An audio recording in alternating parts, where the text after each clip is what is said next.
எம்ஜிஆரின் இரட்டை இலை சின்னத்தை மாற்றி வேறு சின்னத்தில் ஜெயலலிதா போட்டியிட தயாரா என்று பிரேமலதா கேள்வி எழுப்பியுள்ளார்.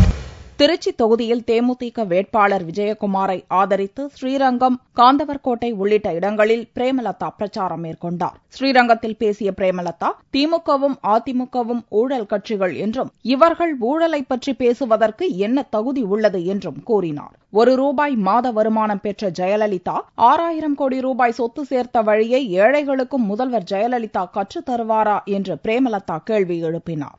முதலமைச்சரா நான் ஒரே ₹1 தான் சம்பளம் வாங்கினேன் அப்படின்னு சொல்றேன்.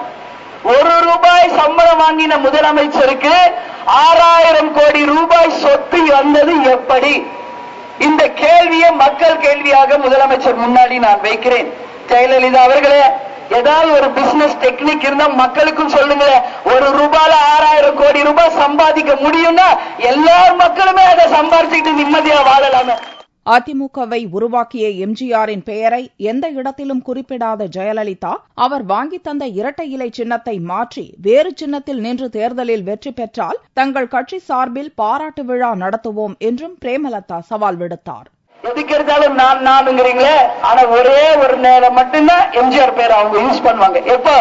புரட்சி தலைவர் எம்ஜிஆர் கண்டெடுத்த சின்னமாம் இரட்டை இலை சின்னத்துக்கு வாக்களியுங்கள். அங்க மட்டும்தான் எம்ஜிஆர் பேரை யூஸ் பண்ணுவாங்க. ஏன்னா எல்லா ஓட்டும் அவங்களுக்கு அப்பதானே வரும், இல்லாட்டி ஓட்டு வராதுல்ல. புரட்சி தலைவர் எம்ஜிஆர் கொடுத்த இரட்டை இலை சின்னத்தை எடுத்து தனியா தூரமா வச்சுட்டு நான் என்கிறீங்களே, உங்களுடைய சுய ரூபத்துல சொந்தமா ஒரு புது சின்னத்தை நீங்கள் அறிவீங்கள். அதன் மூலமாக வந்து மக்கள் கிட்ட ஓட்டு கேளுங்க.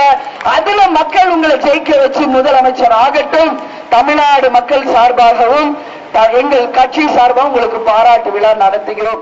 பிரேமலதா பிரச்சாரத்தில் பாரதிய ஜனதா, மதிமுக, பாமக கட்சியினரும் திரளாக பங்கேற்றனர்.